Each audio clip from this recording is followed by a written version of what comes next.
Immigrants hold up the entire American care system. They're the home health aides, the CNAs, the night shift workers in nearly every nursing home and assisted living community in this country. America trusts immigrants to care for its parents, but it never built a system to care for theirs. We love to say it takes a village, but for South Asian families, the village isn't a slogan, it's the whole model. Multi-generational, communal, we take care of our own. But we can't import a village into a system that's designed for people to age alone. And nobody tells you that until you're already drowning in it.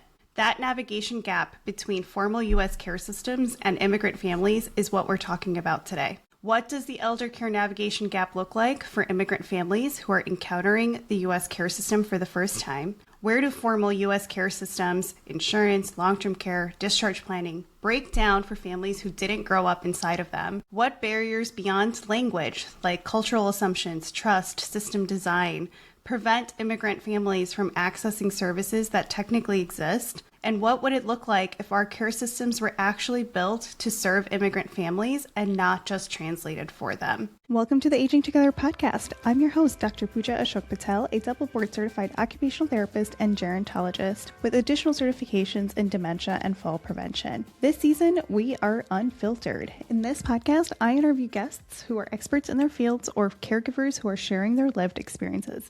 Let's meet today's guest. To help discuss this topic, I'm joined by Salina Shah, founder of Desi Daughters, an online community with 13,000 members and counting. Desi Daughters serves as an elder care navigation layer, bridging immigrant families and formal care systems. After recognizing how many South Asian professionals were struggling to find culturally compatible support for aging parents in the U.S., she built Desi Daughters as a trusted peer network grounded in shared cultural context. Drawing from lived experiences within the community, Salina shares insights on how a culturally similar peer community can function as care infrastructure, facilitate culturally grounded support that aligns to the whole person, and ultimately improve health and well-being outcomes for immigrant families. Salina, welcome to the show. Thank you so much for having me, Pooja. I'm so glad that we finally got you on. We've obviously known each other for such a long time now since you started the community, and it's been so great to see you grow it to what it is today with over 13,000 members.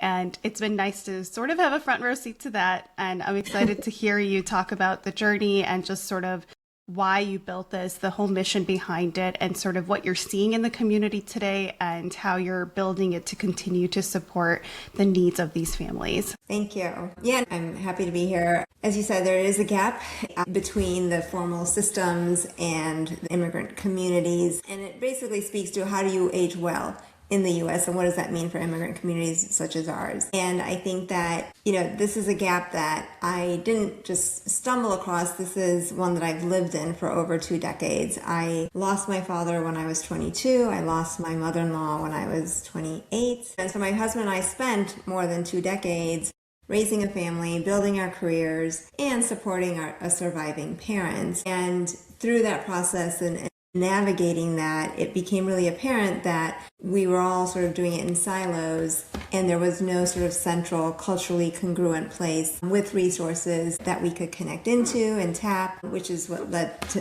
obviously to Desi Daughters. And my take on that is that while, yes, there's a cultural gap in the system and in terms of how to navigate it, that gap is not just about culture, it's actually a clinical one. And so that's why this is really important, because when you're able to meet somebody, meet their language preferences, meet their dietary patterns, their religious, spiritual practices, family dynamics, when you're able to see the whole person, that increases trust in the system, it increases adherence from medication standpoint, PT, also like follow-up care, and all of those things. It's easy to see how that translates to improved health and well-being. And so that's why I think this is a really important topic to have and conversation to have, because yes, it's culture, but it relates to the well-being of our elders in our community. Yeah, I love that you phrase that, or rephrase that, I should say, to a clinical impact, because in the world of occupational therapy, we're always talking about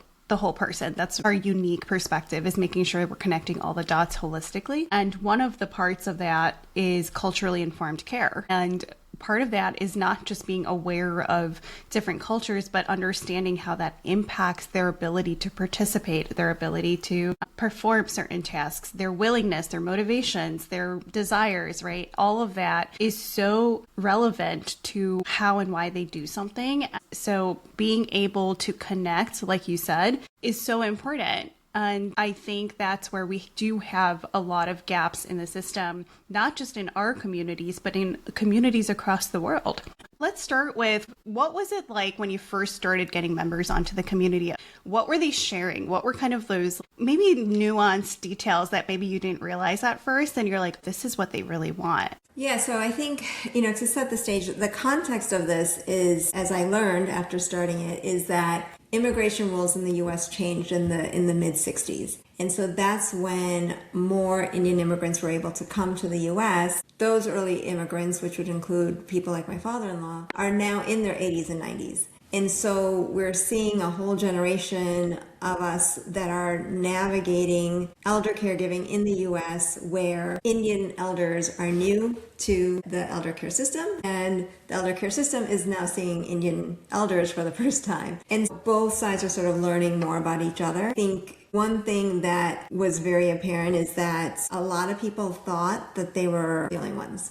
They didn't realize that everyone was sort of navigating this and struggling with it silently on their own. And so I think the initial benefit of having a central platform was just to know that you're not alone, that there are others kind of, doing this as well with you. That was the first benefit of it. And then there's the additional challenges of, how do you find things to help with loneliness for aging parents? How do you find caregivers, which is probably the number one things or reasons that people come to the platform, is to help find caregivers. And there's a lot of people also in the community who have parents in India who are struggling, which kind of also surprised me, because I thought culturally that should not be an issue, but trust is also an issue when you're trying to navigate this across countries. And that trust element is also very true for those here in the U.S. who are also trying to navigate it here, because you don't have a familiarity with the system and you're unsure of where to turn, and is it okay to do so? Because culturally, a lot of the options that are on the table are either frowned upon or shameful. I call it like an illusion of choice, right? The U.S. system might look like there are all these options for paid in-home help, or a senior retirement community, or an assisted living community, or, hospice, all sorts of options that might be there, but culturally, they may not all be culturally acceptable. And so that which restricts the options for families and probably does a disservice to families, because they don't have the full spectrum of options to consider, and you may not be able to make the best choice for you or for your parents as well. Yeah, you brought up a few points that I want to talk about. One was the immigration and why we're having all these needs now.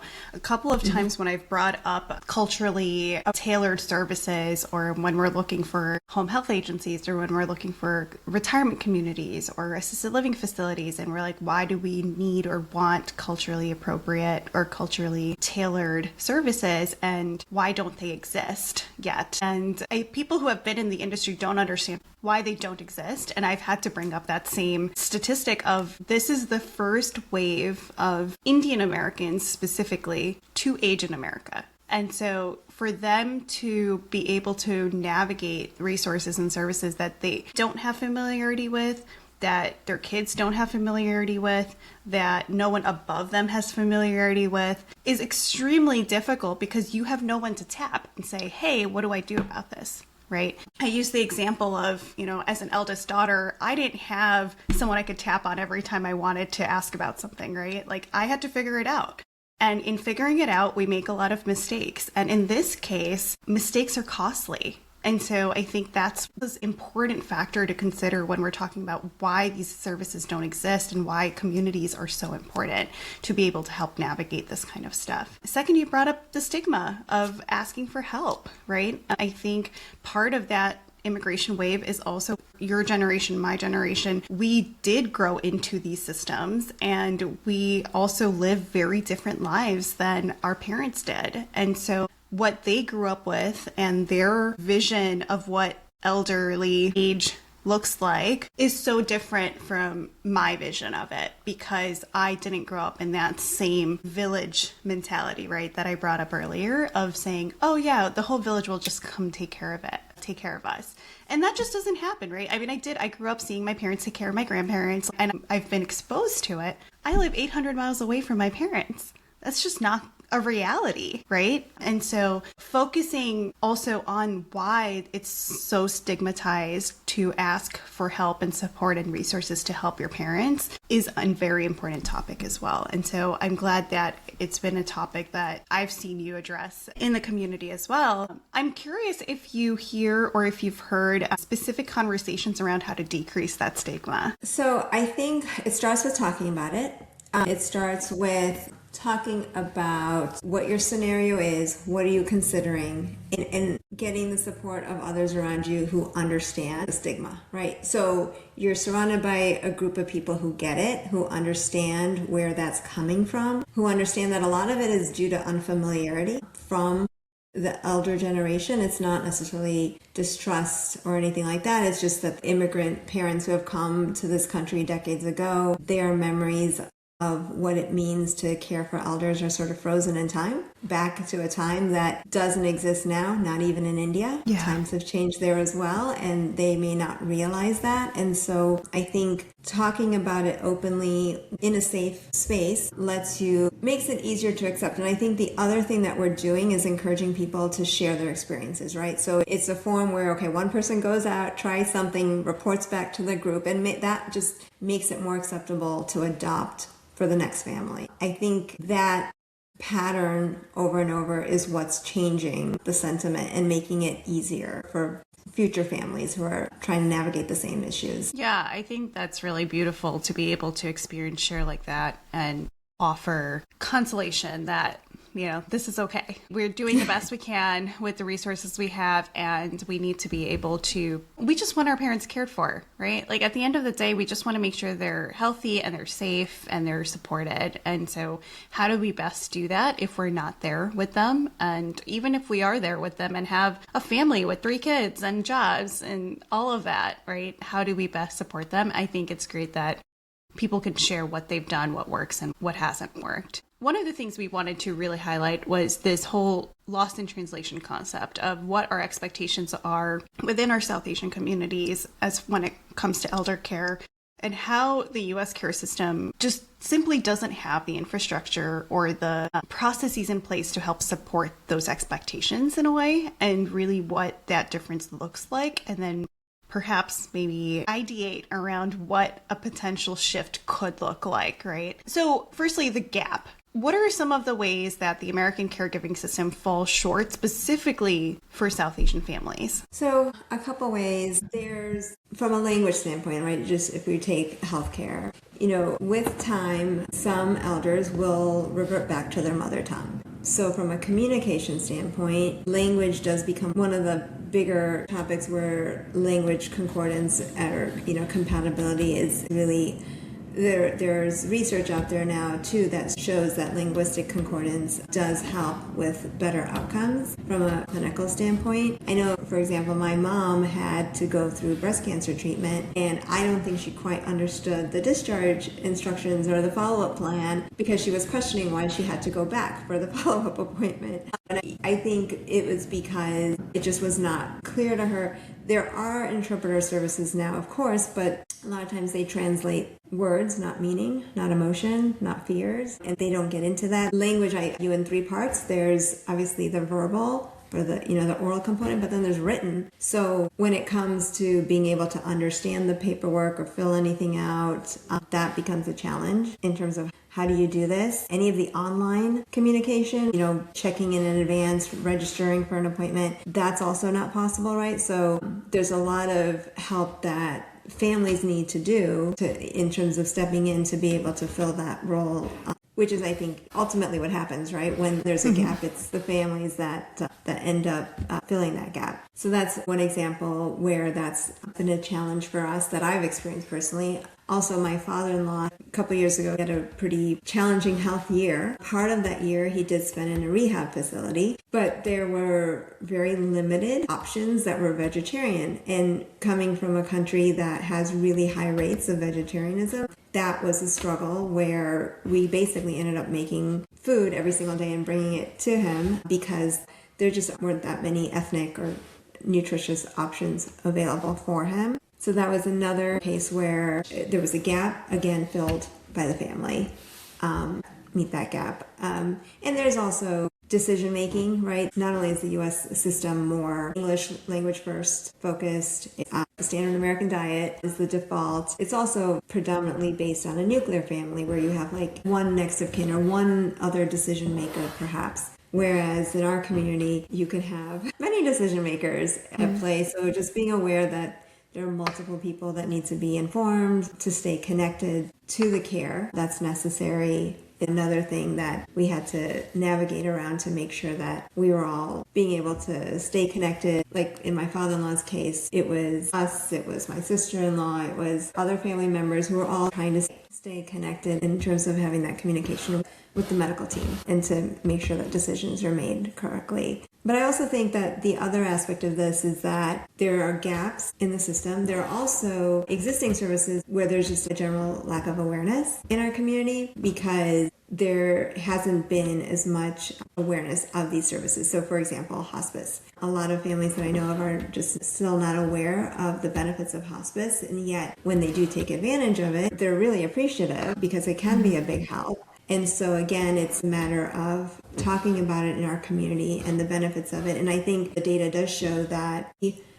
utilize hospice at much lower rates than the average U.S. general population. And so there is a gap there as well. Partly, I think it's also due to the fact that amongst Indians and South Asians in the U.S., this might come as a surprise, but there's a relatively high rate of limited English proficiency adults. And so despite that, because of the model minority myth, there's just not as much targeted materials and outreach and resources made available to our community because the assumption is that we don't need it, but when in fact we do. Yeah.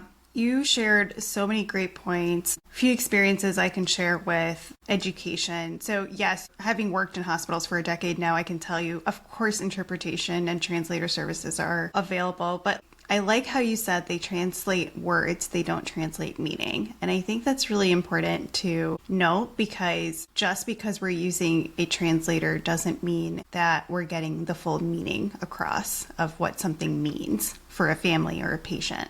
And so, we do have options for in-person interpreters, but a lot of those are very limited or specific to a few languages that are maybe highly utilized in that specific area. So it's not always available for every language that comes through. And for those who might not be aware, India itself has over 200 dialects and languages, and then you expand that to the greater South Asia, and you are now dealing with hundreds of dialects and languages. And so it is hard. It's difficult. I know obviously from a operational standpoint of how do we provide interpretation in every single language possible. And I don't think that that's necessarily what we're asking for. But I think there does need to be awareness of the fact of, hey, we might need a family member at bedside to help translate because that family member, even if they're not, I think this is part of that, like the whole where in the U.S. care system does it not help or support what we need is a lot of times, even if there's a family member at bedside, the system requires the use of interpretation services because of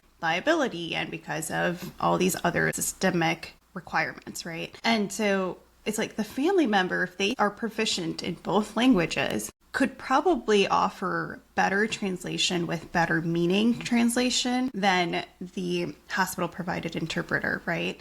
But because of how the system works and how requirements work and how liability works and how training works, oftentimes the requirement is to use an interpreter, right? And so I think that's like one of those little pieces where it's like, if only everyone would just understand why a patient prefers a family member to interpret instead of an iPad with a remote person who's translating, right? And so I think that's one area that I think more people should have awareness about and really try to understand, like, can we just use the family member and will that be better for us? Of course, the liability there is like, what if the family member doesn't translate everything? Like, how would you know? You wouldn't know if they're not translating all of it. Or sometimes I've had family members who sort of overstep, or if I'm trying to ask them cognitive questions, the family member's answering them instead of translating them, right? Like, there's things like that come up, of course, but I think ultimately when you're trying to transfer actual information and trying to offer support and suggestions or plan of care, it's really important to have the family involved. The second point you made was about decision making, and this is a topic that I've covered before as well, of POAs are families in our community, right? Like, yes, because the system requires us to have one healthcare power of attorney, we'll often have to go through endless family discussions of who that one person's going to be. But even if there's one person on paper from a legal standpoint, we know that it's not actually going to be that one person who's making that decision, right? It's going to be that person bringing all the information back to the family, and it's going to be a family decision of whatever it might be. And I think part of that, like you mentioned, is that awareness and education piece to our community of understanding why POAs are important, and then also how to advocate for the fact that the reason why so many people want to talk to the doctor. Right. And again, having been on the other side of it, I understand I don't have the capacity to repeat my assessment and recommendations to 10 different family members. We simply don't have that capacity in a hospital as a provider, right? However, if there's a designated person or two that we know that we need to share information with, then we have a direct point of contact that we can say, okay, if they're not at the bedside, we're going to call them so they can relay the information to whoever else needs to know that information. But that requires communication and education to our community as well, of saying, here's what the requirement is, but here's what you can do to make sure that everyone can stay informed and involved as they want to be. And I just love that you brought that up, because I've encountered it so many times, and we have had to say, like, hey, I completely understand that you all want to be involved, but we really do need one point of contact that we can keep informed, and then we'll ask that you pass it along to the remaining family members as needed. And then thirdly, you brought up food. And food is always an issue, especially in any inpatient setting. So if you're going into a hospital for an emergency or in a surgery or health issue, if you're going into rehab, if you're going into long-term care, if you're going to assisted living, food is an issue almost everywhere. And like you mentioned, the all-American diet, but even people who are not of a specific ethnicity complain about food. And for them, it's maybe like, oh, there's too much salt, or there's too much sugar, or there's not appetizing, whatever it might be. But they're still eating something that they're familiar with and that they know what it is, right? And in our case, a lot of these elders don't have the option for that. Or their options, like you said, are extremely limited. So similar to your experience with your father-in-law, when my grandma went into a hospital a couple years ago now, she went to rehab, and then she was on a very specific diet. And the hospital she got the same meal for lunch and dinner for like 4 days straight. And so then we started bringing her food, because then they're like, oh, she needs to eat more. And we're like, well, she's not going to eat more if this is what you're giving her for 2 meals a day, every single day, right? Like, anyone would get tired of that. And this is in a largely South Asian community environment, right? Like, my family lives in New Jersey. So you're telling me that a hospital and a rehab facility in central New Jersey can't offer options for Indian food? Right? So when we try and think about that from a larger scale, we're like, well, if this community can't do it, then how are we supposed to expect these other areas with less density or less population of specific ethnicities to be able to accommodate? And I think that's where you find a lot of like community solutions coming in as Band-Aids, right? So I've had cases where, somebody will ask for assistance, not necessarily for companionship, but like, hey, can you bring a meal to my parents during their stay? Because they know they're not going to get the meal otherwise that they're going to eat. I've had seniors ask about creating Indian wings in assisted living facilities because culture is also your peers, and having those shared memories and being able to talk about things in the same way. And so, that's something that we're looking at. It's like, okay, how can we help make that happen? I think there's one Indian assisted living facility in the US, which is better than zero. And now there's more places that are trying to adapt and bring at least South Asian cultural wings or programs to their assisted living facilities. So that way, at least there's some cultural representation there as well. So I'm optimistic by seeing that this is a trend, that there's more of this coming. There's more senior day centers to help with that are specifically tailored towards the Indian community. There are specific Indian senior active living communities that are being created. Again, this is all part of demand, because how do you age in the US? In the entire ecosystem, these communities play a role because it's how you're retiring. It's the community that you're surrounded by. It's having a sense of purpose and also belonging. And so being able to do that with your peers in a culturally sort of congruent manner does give. My father-in-law as an example, he moved to an Indian senior living community that was near him in Florida. And I think initially he may have been hesitant, but he went from that to becoming president of the board.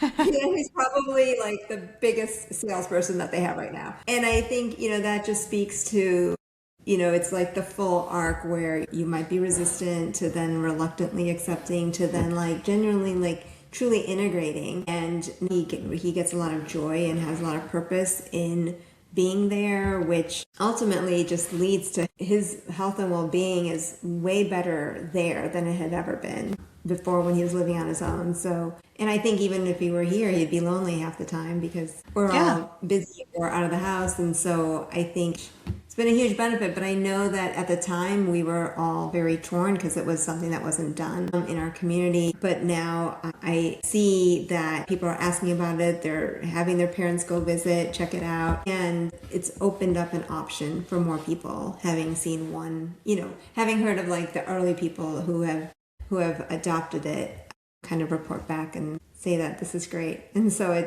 think this is like what we're seeing in our community. It's just one example of what we're seeing sort of across the board of like trying something that may not have been sort of the norm before, something that might have been sort of uncertain or uneasy about, but then making it more acceptable for others to adopt. Yeah, absolutely. I think, initially the concerns are something we've already highlighted, right? Language barriers, stigma, access, food, things like that. And there hasn't been other examples of what that looks like within our community. And so for them, a lot of times they're like, oh, well, what am I going to eat every day? What am I going to do every day? Who am I going to hang out with, right? Because that's their perception of it.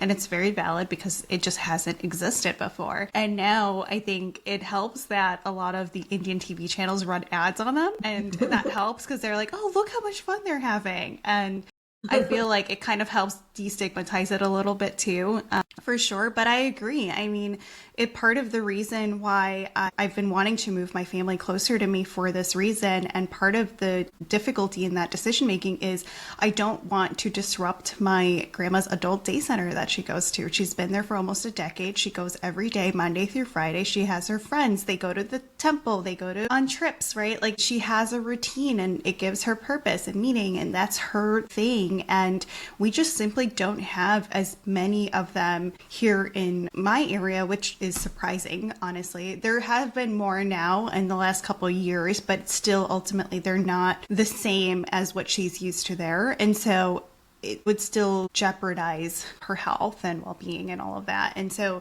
I think that goes into so much decision making when you're thinking about like how you're going to care for your parents, where you're going to care for your parents, how or where you want them to live. And it gets difficult when certain areas have certain resources that other areas don't. And so I agree. I mean, I think it's helpful to have those experience shares. One of the things we brought up earlier that I do want to tackle, these kind of go together a little bit, but that generational divide between your parents and you, and then between you and your kids, right? And how that differs and how I feel like, I know my mom always kind of says, like, they kind of got stuck in the middle of trying to adapt to both worlds. And I'm sure you maybe feel similarly, but she's like, we're trying to keep up with our parents and like trying to give them what they're used to and make sure they're fine. But we're also trying to set better expectations with our kids because we know that this is not what they grew up with and that's not what they're going to offer us. And so really trying to take care of their parents, but also take care of themselves and figure out a plan for themselves and try to make it a little easier on their kids. And so what role does that generational divide play when it comes to making care decisions? How do those cultural expectations around filial duty and we take care of our own, that whole mentality around that, how does that differ between the generations? And then what can we do to help facilitate that change in generational view of care? Yeah, I think it's the sandwich generation that we hear a lot about, but when it's an immigrant sandwich generation, then you've got that additional layer where you have to then cross the bridge between sort of collective communal thinking to a little bit more independent, autonomous thinking or lifestyle. I feel like we're very unique in this generation in having to sort of juggle both ends of it. I was listening to a podcast that was talking about this, and it was interesting because they were talking about the privilege that it is to take care of your parents, Indian parents, but how they did not want to be a burden to their Indian kids. And so, I thought that was interesting language choice because it was like recognized on one hand as the privilege, and it can be a positive, but then on the other hand, it is, I think when you're doing it, you realize that it's a lot of work too. And so do you really want that for your own kids? And I think, so number one, I think we are in a unique time and a unique generation in terms of having to navigate both of these at the same time. I don't think our kids will have to do that. Secondly, I think in terms of what does that mean as in terms of like taking care of our own, because I think as I mentioned before, our parents grew up in a time and place where there were certain norms and certain expectations, and that's kind of what got passed down to our gen. And so we see that, like in an AARP study, that Asian American Pacific Islanders, so API community, in the survey, about 75% of the API community was expecting to take care of their elders, whereas it was about 50% in the general population. But in reality, it was almost double the prevalence where API family caregivers were taking care of the general U.S. population. And so this phenomenon is one that you can be proud of, that yes, we do take care of our own, but the flip side of that is that 60% of API caregivers also felt that they had no choice. And so I think, that from a cultural standpoint is not a positive. I think, that obviously leads a lot of assumptions about who's going to take care, that the adult child is going to be the one that is willing and able to take care of the parents. I think that's an assumption that sometimes the healthcare system makes as well. And so sometimes decisions are made without a discussion, which then leads to, overcommitment, leads to strain, leads to burnout. The way around it, I think, is again, talking it out, not making assumptions, and exploring all options. Because again, I think that's what happens with the breakdown, is that all options are not on the table. Everyone's not talking about, can we hire in-home help instead? Can we hire respite? Can we look at, a facility that has Indian programs that might be better suited for certain needs, right? I think we just do ourselves a disservice by not looking at all the options, because then we don't know that if we're making the right decision for ourselves and for our parents. And I think that that's, from a generational divide standpoint, I think the way we're going to tackle this is by having open conversations, at least amongst ourselves, so that way we can all compare notes and know that, this is okay. You can look at these options and, and find a good solution that fits. Yeah, absolutely. And I think talking about the emotions, I think that leads to a lot of guilt and resentment by the children who are providing that care too, right? Because you feel guilty for not being able to provide all the care that maybe was assumed you were going to provide. And then because of that guilt, you do provide that support, but then you build up resentment because it's taking away from whatever you have sacrificed to be able to do that. And I think we do need a little bit of a reframe on the privilege to take care of our parents. I think it's a privilege to be able to provide care for our parents. And I don't think that means it has to be us providing hands-on care. I think It's about being able to organize care for your parents, making sure that they're supported, making sure that they have everything they need so that they're not struggling in any way, right? I think that framing around it's a privilege to take care of our parents often gets used as a weapon, and that then leads to creating a lot of guilt.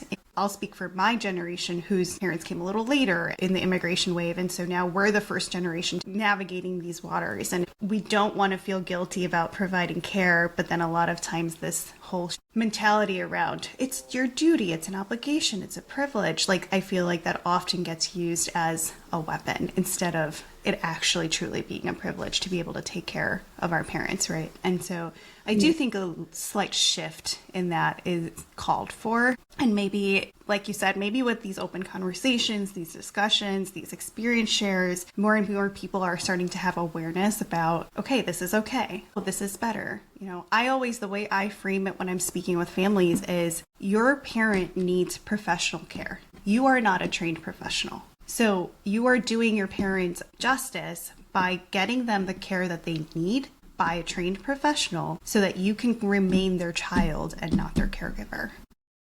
I love that. And I think that's just not something everyone understands, right? Like, it's like, oh, I'll learn how to figure out their insulin. Oh, I'll learn how to figure out how to transfer them from their bed to their chair. Oh, I'll learn how to straight cath them if they need to be catheterized, right? And it's one of those things where you don't need to learn that. There are trained providers who can do all of that. Why are you doing that, right? And so, yeah, I think there's a lot that conversations can help improve, and I am happy to see that communities like yours are thriving on shared experiences and just having a community where they can ask questions and share their learnings and things like that. So thank you for doing that. Yeah, of course. And then one more comment on that is that I do think that the framing is shifting, in part because of all of the immigrants who have come here later to the U.S. and are finding themselves caring for a parent remotely. And so because you're caring for a parent remotely, you're automatically in that position where you now have to start hiring professional help. And even though a lot of people are struggling with it in terms of the guilt and, not being the one that's there to do it, it is showing another way. And there are a lot of people in the community that will talk about making that decision. It's a hard emotional one, but at the same time, parents might be thriving under that scenario as well. And so you can kind of see both sides where parents are still able to retain their community, their friends and family that are nearby. They don't have to get uprooted, and they still feel, sort of supported, which is the ultimate goal. Yeah, absolutely. And I think I'm hopeful that that's going to continue to change in our community so that we can all just thrive and be supportive of each other. Salina, I think this has been such a great conversation. I'm so glad that we connected early on in your journey and that I've been able to kind of see it grow over time. What would you like to leave the audience with? Like, what do you foresee this becoming in the next, let's say, year or 2 years? And what would one message be to anyone in our community or an adjacent community that might be listening? For me, the AC Daughters was always about making sure that our community members knew that they weren't alone in trying to navigate this, where they could be with others who understood and had practical insights to make it. It can be a complicated process. It could be time consuming to do all the research yourself and figure things out, and it could be expensive to do a lot of trial and error. But this offers a way to be able to get connected to the right resources faster, and hopefully, having these peer recommendations is helpful for others. And I hope that it's a resource that more families take advantage of, because, found when we were trying to navigate some health episodes, we relied a lot on our friends and family. But not everybody has a big network that they can tap, and that was the whole goal of the AC Daughters, is to kind of have, thousands of people that you could talk to and compare notes with, whether it's, a parent with Alzheimer's or Parkinson's, or, struggling to live alone, or, any number of challenges, right? Even basic things like, well, how do I set up security camera, or how do I, is there a local meal service or tiffin service, or, just all sorts of questions that come up that people are, navigating and trying to figure out how do we tackle this. Yes, absolutely. And like we mentioned and talked about, there's so many differences in how we care for our communities versus the U.S. care system. And it's always helpful to have a lot of people to pick brains with and problem solve to provide the best we can for our families. Salina, thank you so much for coming on the show. Sure. Thank you so much for having me, Pooja. Thank you for listening to the Aging Together podcast. If today's conversation helped you, please follow the show, share it with a friend, or leave a quick rating or review. Your support keeps this podcast free, ad light, and growing. Until next time, let's keep learning and aging together. Take care.